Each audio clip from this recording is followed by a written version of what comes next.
Good morning, friends. A very good morning to all of you. I'm pleasantly surprised today to see such a big crowd. I didn't really think that so many of you are interested in garbage.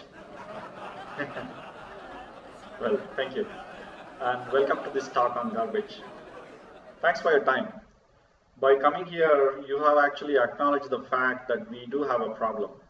And I hope by the end of this talk, you'll not only get to understand what is garbage or how solid waste management is being done, but also you get to know how you can contribute to solve this problem. So let's see. So let's begin by defining what is garbage. So what is garbage? Well, it's all what you throw in your dustbin. Sometimes we call it waste, some call it trash, some call it rubbish, we call it garbage, it's all the same. And these days, we put all of these in a convenient polythene bag and shamelessly dump somewhere.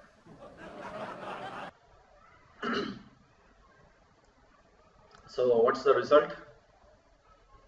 Heaps and heaps of garbage on streets, street corners, pavements, vacant lots, you name it, we have garbage everywhere. So even if you don't do this and you promptly hand over the garbage to the garbage collector, the auto guy collects it, puts it in his auto, and then transfers it to a bigger garbage truck. It is then transported to a landfill. A landfill is nothing but a bigger garbage dump, much bigger than what you see here. Let's look at some of Bengaluru's garbage statistics. Every day in Bengaluru, there's about 4,500 tons of waste being generated. And they all get loaded into more than 200 trucks, which carry them and dumps them into many of the landfills around the city. And BBMP is spending more than 400 crores annually just for transportation of this waste alone. As you can see, there is big money in this. It's more than 1 crore per day. And I don't have to mention here that it's all our money. It's all taxpayers' money. Look at these pictures. These are the lorries queued up for emptying the garbage at one of the landfills on outskirts of our city. This is another picture of a landfill. Look how small the JCB looks in this picture. That only goes to show that the garbage dump or the landfill is so huge. This is another picture of a gloomy environment. And I specifically put on this picture. Look at the dogs here. Well, they don't seem to be active or healthy, isn't it? Even though there is no shortage of food here. Well, what they're actually eating is not really food, it's actually poison. So that explains their state.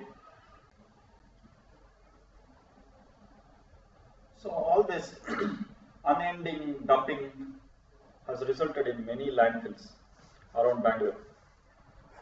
BBMP has been dumping Bangaluru's garbage in many of the landfills such as Mandur, Mavalipura, Bingipura, etc. For over a decade now. It's been a complete systemic failure. And it has resulted in a completely unlivable conditions for all the nearby villages. The stench there is just unbearable. Just imagine, you can't even go near a BBMP garbage lorry when it goes on the road. It stinks so much, you can't even go anywhere closer to it, even if you're sitting inside your car. And that is just one truck carrying 1 day of garbage, which is probably 3 to 4 days old, or maybe a week old. Now just imagine the plight of people in these places like Mandu, where there are some 200 such trucks, which has been dumping day over day for over a decade now. So the people there has been suffering. It has resulted in skin allergies, respiratory diseases, birth defects, there is a rise of epidemics such as malaria and typhoid.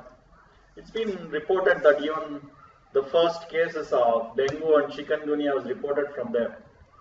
The water table is getting contaminated. The air is getting polluted there. And there is burning of garbage which is resulting in toxins being released to the air. And from a garden city, we are actually close to be called a garbage city. So what do people do? After successive governments have ignored their complaints, they go on a dharna. Rightfully so, they protest. In fact, I wonder what took them so long. Somehow these governments have been managed to keep them all silent so far. And now it's reached a point of no return. Look at the bottle on the left hand side of this picture. That is the color of water you get when you dig a borewell anywhere close to the landfill. Whenever it rains, all the toxins from this garbage at the landfill seep into the earth and they have contaminated the water table. So when people protest, what do government do? Well, they give police protection.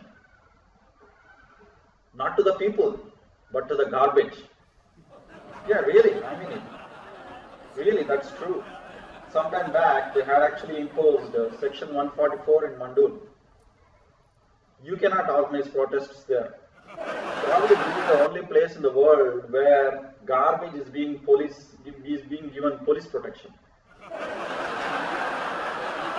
And it's not going to be their problem anymore. These places are just on the outskirts of the city. And many of those outskirts are already a part of the city now. Meaning our water table is already contaminated. The air is getting toxic gases from these landfills. Sometimes the smoke from the fire inevitably reaches our city. And I have to point out here that Bengaluru almost gets all of its daily feeds, vegetables, milk, poultry, etc. from these surrounding villages. So we are actually slowly consuming the poison which we have created ourselves. It was few years back when I started reading these garbage issues in the media that I started researching this thing a little bit. I was intrigued. How is that Bangalore alone has this problem? After all, everybody generates waste. How are other countries managing this problem? There are a lot of cities in India and outside which are many times bigger than Bangalore. How are they doing all their waste management? Then it suddenly occurred to me, wait a minute, how are Indian villages managing this problem? After all, I grew up in a village. In all my life, I have not seen any garbage truck enter my village, nor did we throw our garbage into the neighbors. Neither did we have any landfills. So did we not generate any waste at all? How is this possible? After all, the consumption quantities of humans haven't changed in centuries. So what was happening to all this waste?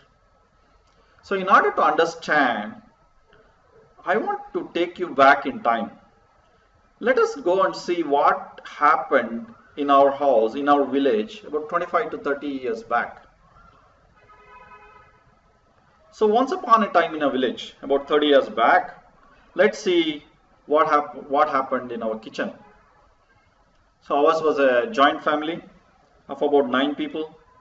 And unlike these days, there was no fast food joints or darshanis or hotels in our village. So everything has to be cooked in the kitchen. So cooking for a family of 9 to 10 people was indeed a big deal.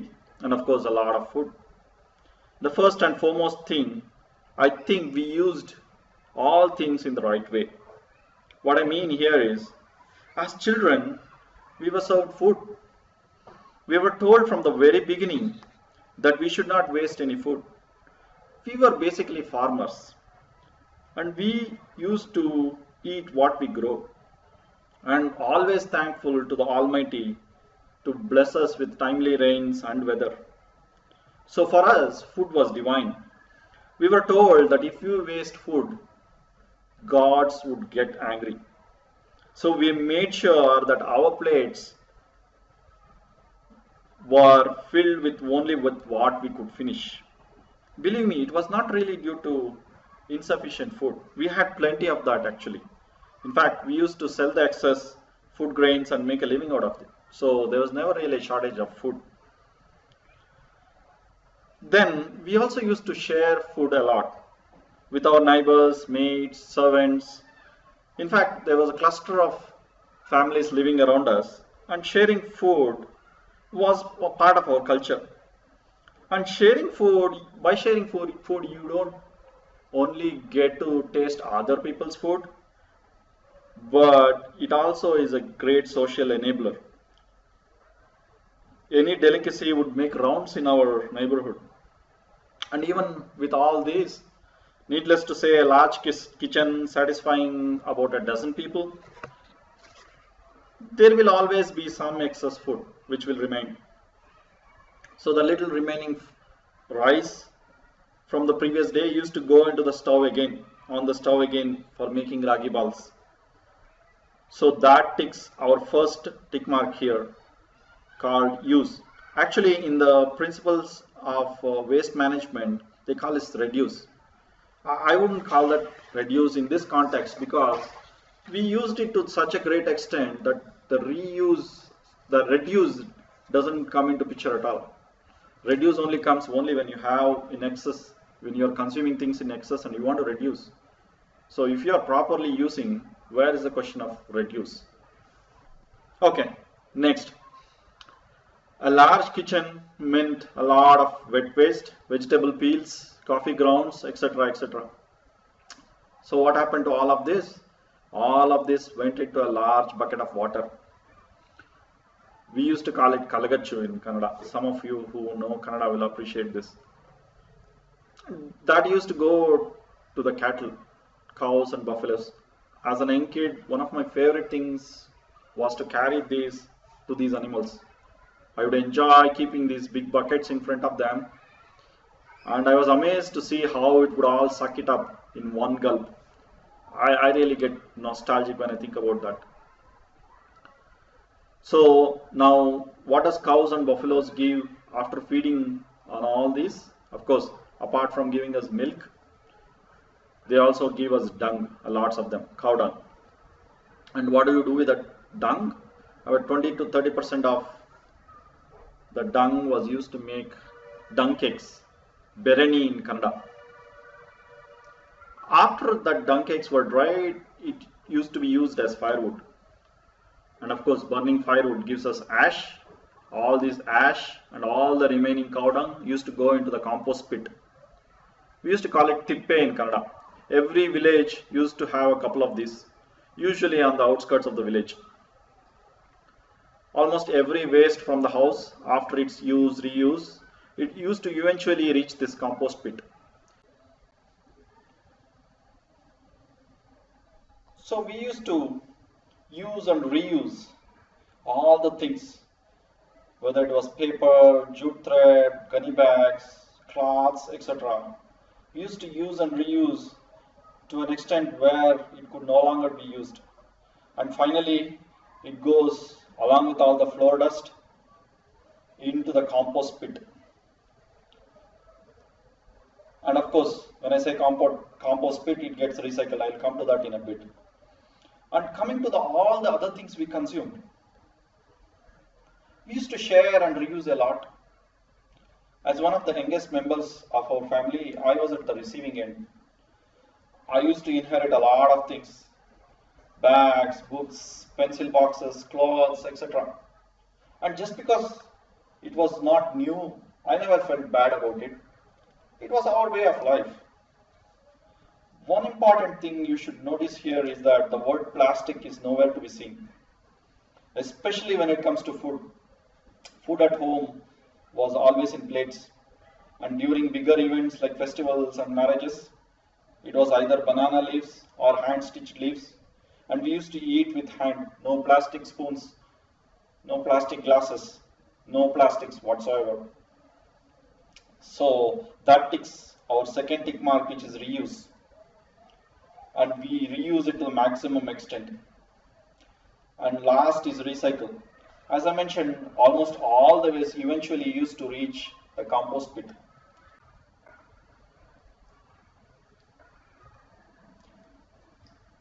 And that's our house. That was our house in our village, Karpanahalli, my last name. It's about 100 kilometers from here. Sweet memories for me. Okay, so now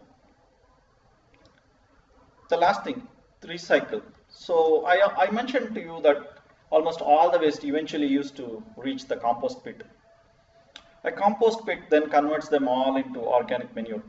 So what really happens in a compost pit? Well, a compost pit is nothing but a pit dug in the ground and all your waste is put into it. Composting is actually a complete organic activity. First, there are these large decomposers or macroorganisms like ants, mites, centipedes, bugs, snails, spiders, beetles, flies, maggots, earthworms, etc. etc. These organisms not only help break down the compost into finer grains, they also help keep the system aerobic. With all their movement within the pile, the compost was turned and churned continuously. Then there are these microorganisms like bacteria, fungi, actinomycetes. I'm not really good at pronouncing biological bacteria terms. So there are many mycetes like this. I left out because I couldn't pronounce them. So actinomycetes, this is the one which I came to know that which produces the earthly smell of the compost. So all these bacteria starts decomposing the pile. So if proper conditions exist, the pile will heat up quickly. Changes in oxygen, moisture, temperature alters the chemical composition of the pile. As the pile starts heating up, some bacteria start slowing down and die. Many others take over, like psychrophilic bacteria. They exist from 12 to 22 degrees Celsius. Then there are mesophilics from 22 to 37. Then there are thermophilics from 45 to 71. Look at this temperature, 71. That's quite hot, isn't it? In fact, if you actually poke an active compost pit, you would see some steam, some water vapor coming out of it. It actually gets hot. But this is a long drawn process. It takes several months to completely decompose all the waste into manure. But the end result is pure organic. It's all natural. And it's the key ingredient for the farmers, for their farming. And what happens to this manure in the village? Once the new season starts, the farmers prepare their fields, they dig it out. They take the bottommost part of the compost pit and then start using them in the fields. And then they continue to produce next crop. And so this beautiful cycle of life continues. In fact, the same thing happens in a forest. I'm sure most of you here have been to a forest for trekking or camping, etc. Forest never stinks, right? Sometimes it can be humid, it can be stuffy, but it never stinks. And do you think there is no waste in forest? No garbage generated in forest? Well, there is a lot actually. And just like human beings, all living things produces waste. There are these trees which has leaves, flowers, fruits, and then there are insects, animals, and even animal carcasses. When they die, their bodies are left behind. All this beautifully gets 100% recycled. A good thing in a forest is that there is no human interference. What I mean is there is no plastics. So technically, the term garbage does not even exist in the natural world. It is just the resources of this Mother Earth which move from one state to another again and again and again in an endless cycle of life. If my statement was not true, I don't think so life on this planet would have existed and would have sustained itself for millions of years. So in our village, knowingly or unknowingly, we followed all the basic principles of sustained living.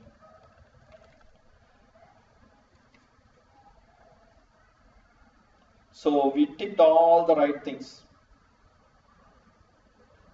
meaning we followed use, reuse, recycle. It was built into our culture. It was our way of living. So much so that it went unnoticed. Nobody even talked about it. Now let us come back from our flashback story. Let's come to the present day. Let's see what we are doing now. Let's focus on food first. I'm going to share a story to explain you how we are actually violating these principles of use, reuse, and recycle. It was a few months back. I happened to visit my friend at their home. They're a family of 3, husband, wife, and a cute little 3-year-old kid. It was a nice Sunday morning, and it was breakfast time when I actually entered their house. The lady of the house had prepared idlis that day. While we were on the couch, she brought the plates with idlis, steaming idlis. Just when she was about to serve, the father asked the young girl, "Putta, do you like to have idlis today?"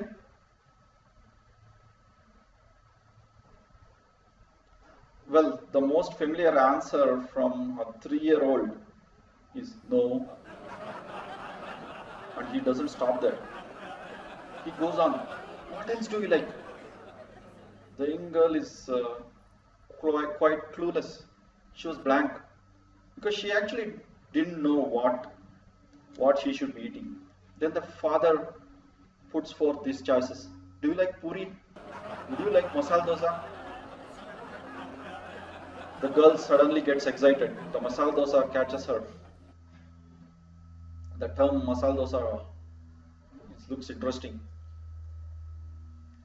She says, "Yes, I want masala dosa." The mother is furious. By her looks, I could make out that she was about to say, "Are you nuts? Do you think that I can make dosa now? Do you expect me to serve dosas now?" She gets pissed off. She walks back to the kitchen. Then the father quickly realized his mistake and he went into defensive mode, trying to convince that kid, why she should have idli today. And you very well know, a 3-year-old, a stubborn child, she starts crying, "Dosa, dosa," banging spoon on the table. Finally, the father yields, says, "Don't cry, don't cry, I will get you dosa." So he quickly steps out. He goes to a nearby Darshini or a hotel and comes back with a few packs of dosas. Instead of getting one, he actually got many. Probably he himself didn't want to eat dosas in the first place. So now everybody happily eat dosas. And what happens to the idli? They go straight into the dustbin. You know, the bigger mistake here is not about wasting food. The young girl who is watching all this is getting a message that it is okay to waste. You see, children learn by example. You need to walk the talk.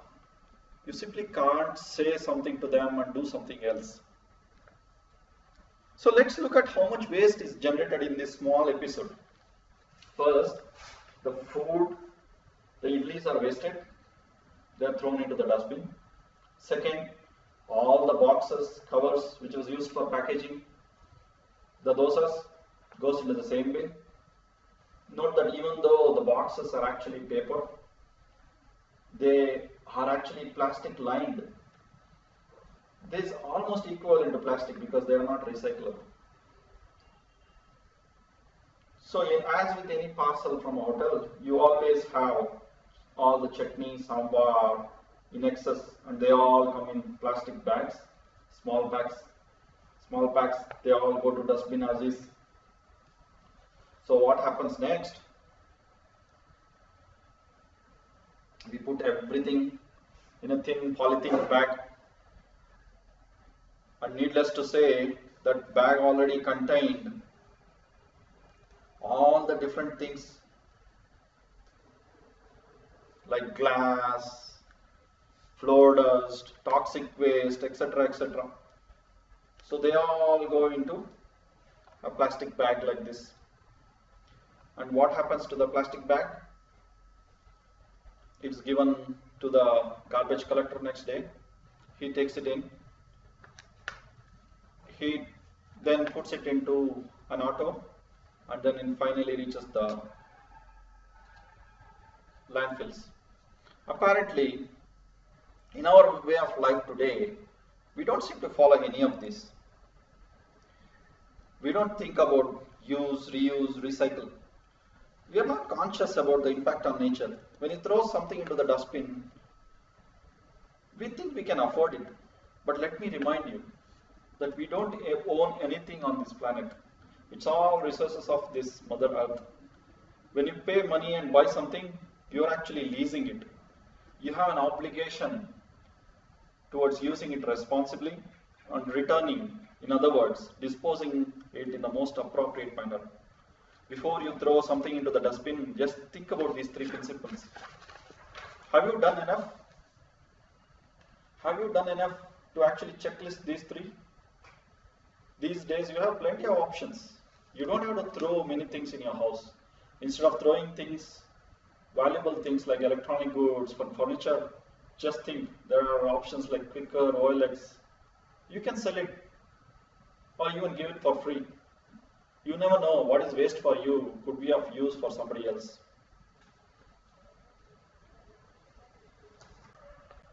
So we all know what happens to this plastic bag.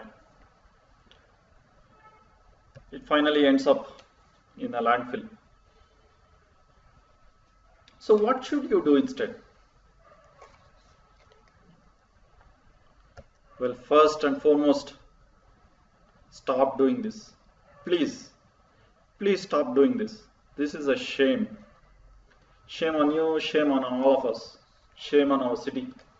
And many of us who don't do this are not doing enough to stop others from doing it.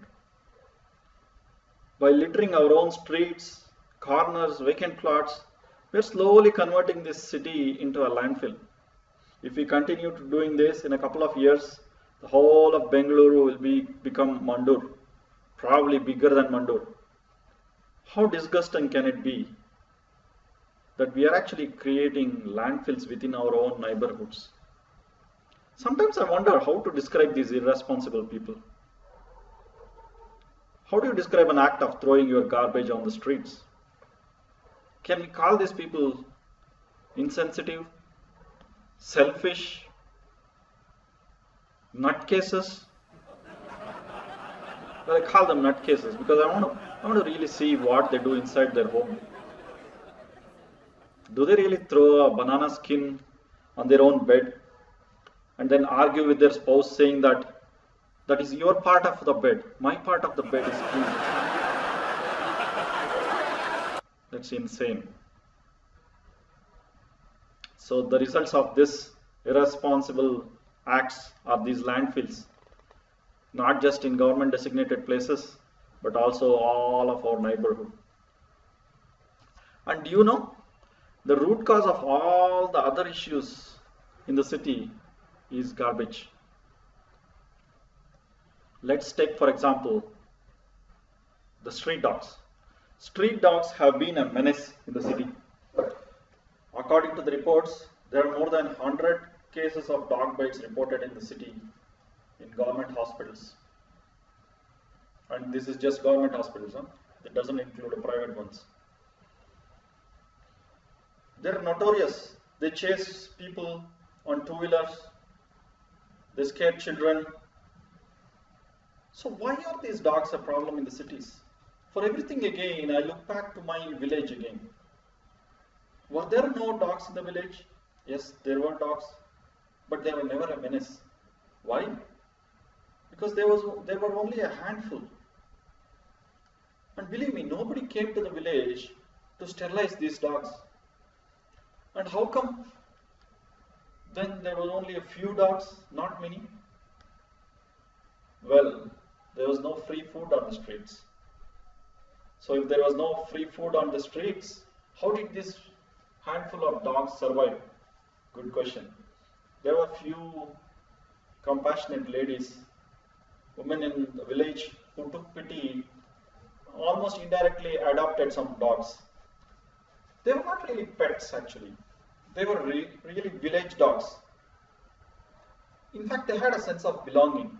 I still remember whenever a stranger came into a village, all the dogs would surround them and bark at them continuously to get attention of some other villager.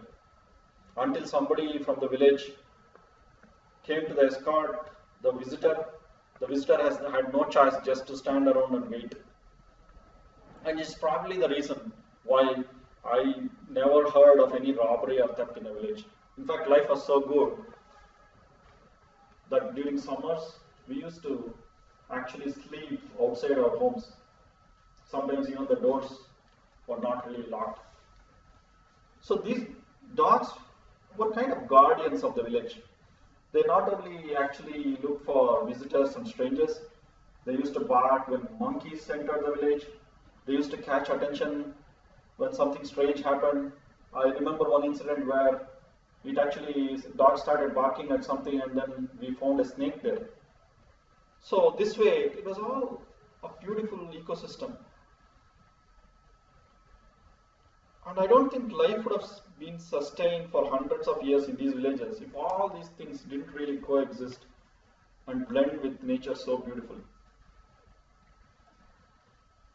Now let's take the cows next. Were there cows in the village? Yes, of course, lots of them. Each house had a couple of them. Not just cows, there were buffalo, sheep, goats, a whole lot of cattle. But did they randomly wander around the village streets? Never. Why? Again, because there is no free food. There is no free food on the streets. In fact, all these animals were so disciplined that after grazing, they used to promptly return back to their respective homes. Even in the absence of a cowherd or a shepherd, they knew and they quietly settled down back to their home. Amazing, isn't it? Just see what happens in cities. In cities, the owners of these cows deliberately let them feed on the garbage outside. Obviously, with all the remaining lake beds gone, all the green pastures in the city disappearing, do you think we will get green grass anywhere for these cows? It's a concrete jungle now. It's impossible to get any green grass here. So, why feed these animals by paying extra when you can find a lot of garbage which is being thrown by everybody?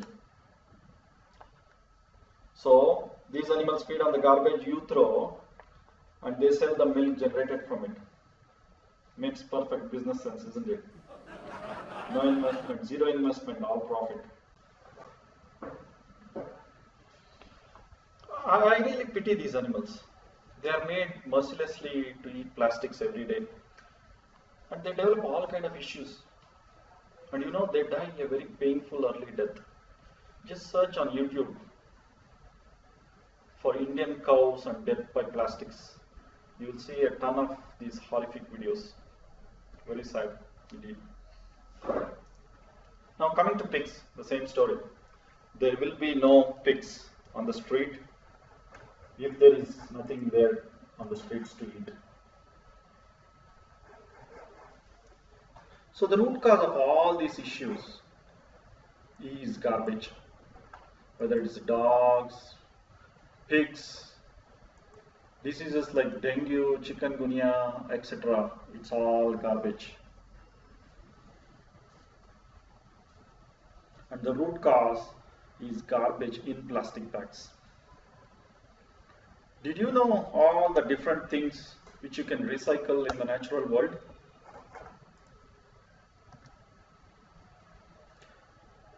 The dust you sweep from your floor, your vacuum cleaner, coffee grounds, tea bags, rice, nuts, milk, curd, vegetables, all your cooked stuff, pencils, rubber. Yes, of course, rubber is natural in its purest form.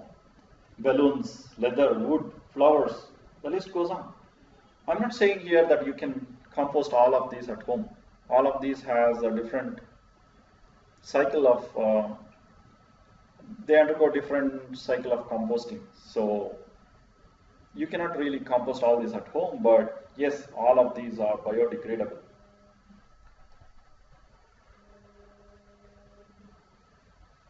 So how do you dispose all this in the right way? It's very simple. So what should you do?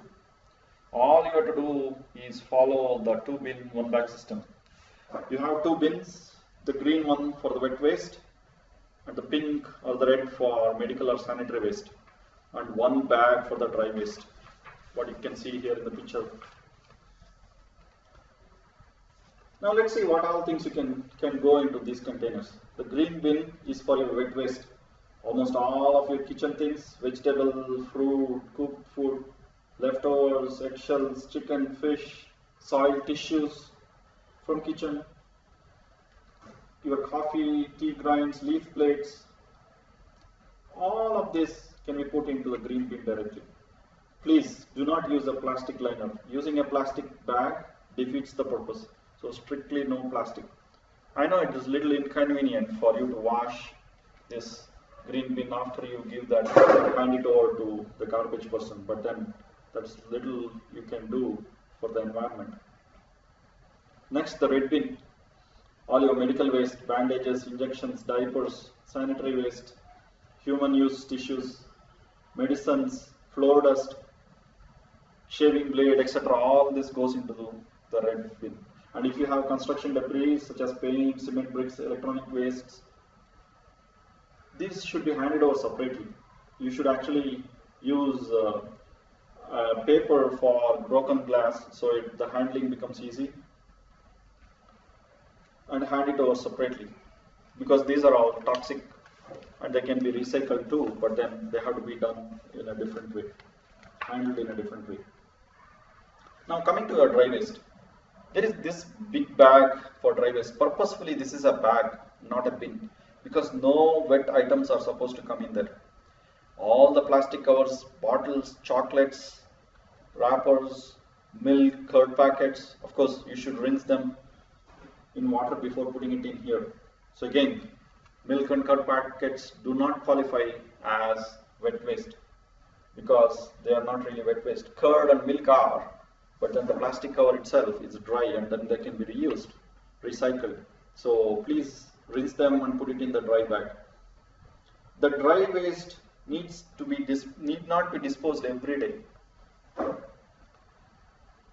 It will not smell either. So even if you keep it for a week, because there is no food items in there, as long as you ensure that when you throw a chocolate, the chocolate paper is actually not having any leftover chocolates, and your pizza boxes doesn't contain the leftover of pizzas, your dry waste will never stink. So remember, all the contents of the red bin actually is considered reject waste and it still goes to the landfill. So please try to reduce this as much as possible. So what happens when you actually do all this, like when you segregate waste? As you can see, the dry waste goes to the dry waste collection center. All the plastic, metal, glass, all of them get separated, segregated, and then they are recycled. There is a value derived from this dry waste. What happens to the wet waste? Well, it goes to the wet waste processing centers such as KCDC, Karnataka Compost Development Corporation, and they are converted into manure using natural composting methods into nitrogen-rich vermicompost, and the compost or the manure has market value. Remember, all of this recycling is possible only if and only if you correctly segregate all the waste, and this cannot be done if any of the waste is mixed. I know most of you are already doing all this. So what more can you do? Well, you can go one step further and create compost of your wet waste and reduce your dependency on the garbage collector. The red one on the left side is called Khamba. It's an aerobic way of converting all your wet waste into compost, into manure. and the right side is a smart pin. It's an anaerobic way of making manure. I will not go into the details of these things because there are plenty of videos and information is available on the net for you to easily do these things if you desire. Some of you are already doing this too. So what more can you do? Or what more should you do? Well, before we get into that, let me ask you a simple question. What is your give back to your neighborhood? What have you given back to your city and to the society in general? Just like me, you are among the millions who migrated to this city several years back. When we came here, we were total strangers to this city. We didn't want to get involved. Anything around us didn't concern us. Then as years went by, you got a job, you grew up in your career, got married, had kids. You probably now even own a house and you are well settled. And you continue to live in this city. This city has given you many things. It's let you earn a meal. It's given you a place to stay. It's given all the career opportunities you have had so far. And in all probability, you might even retire here. And your kids may continue to live here. Now pause for a moment and just think, what have you given back to the city? You're still in denial. You still act like a stranger and continue to ignore all the things that's happening around you. We are good at one thing though, cribbing. We complain almost on everything. We complain about the government, about the garbage, about the traffic, and just about everything else. And let me tell you one thing, all your cribbing, all your discussions with whosoever will not change a thing. It will not change for you, it will not change for your children. If you want change, be the change you want to see.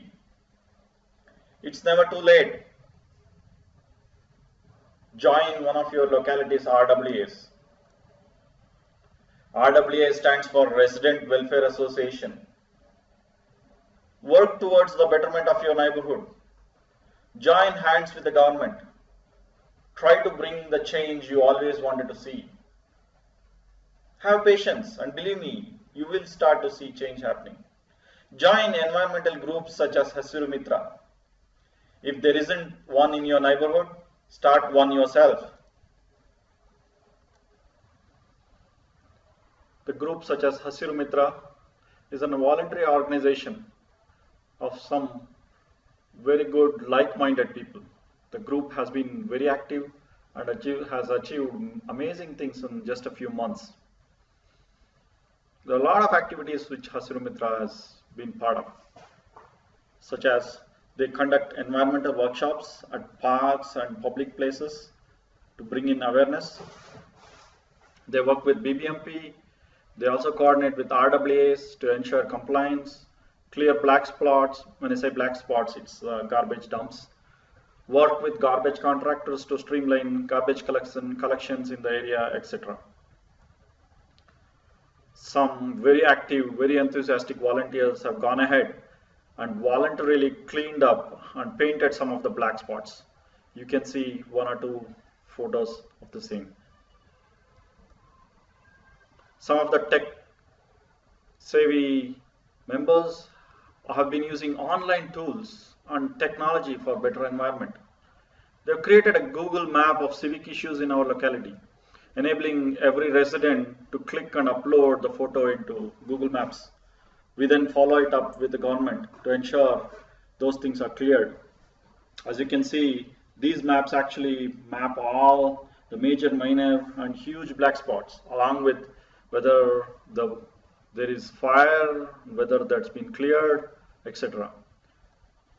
They also register complaints on bbmp.sahaya.in. Did you know BBMP has online presence? They have a CRM system. You should actually log in and raise a ticket to understand how it works. And it does really work. Hasiru Mitra also tweets issue to the government a lot of government handles and gets their attention. They engage with media, create awareness, give them updates, and last but not the least, a group of very enthusiastic voluntary team members have gone ahead and coordinated with the government to bring in the plastic ban in our locality. Finally, this is a reality that our locality is becoming plastic free. As I said earlier, plastic is the root cause of all garbage issues. Garbage in plastic is the problem. So for a healthier tomorrow, start adopting these things in your lifestyle. Start practicing this, following these three principles: reduce, reuse, recycle. Follow the two bin, one bag concept for creating a healthier tomorrow. A healthy environment is like healthy living. Your money can buy you medicine, but can it buy you health? Your money can buy a fitness equipment, but can it buy you fitness? Healthier living is a way of life. We need to adapt it. Similarly, your money can buy a house for your child, but can it buy clean air?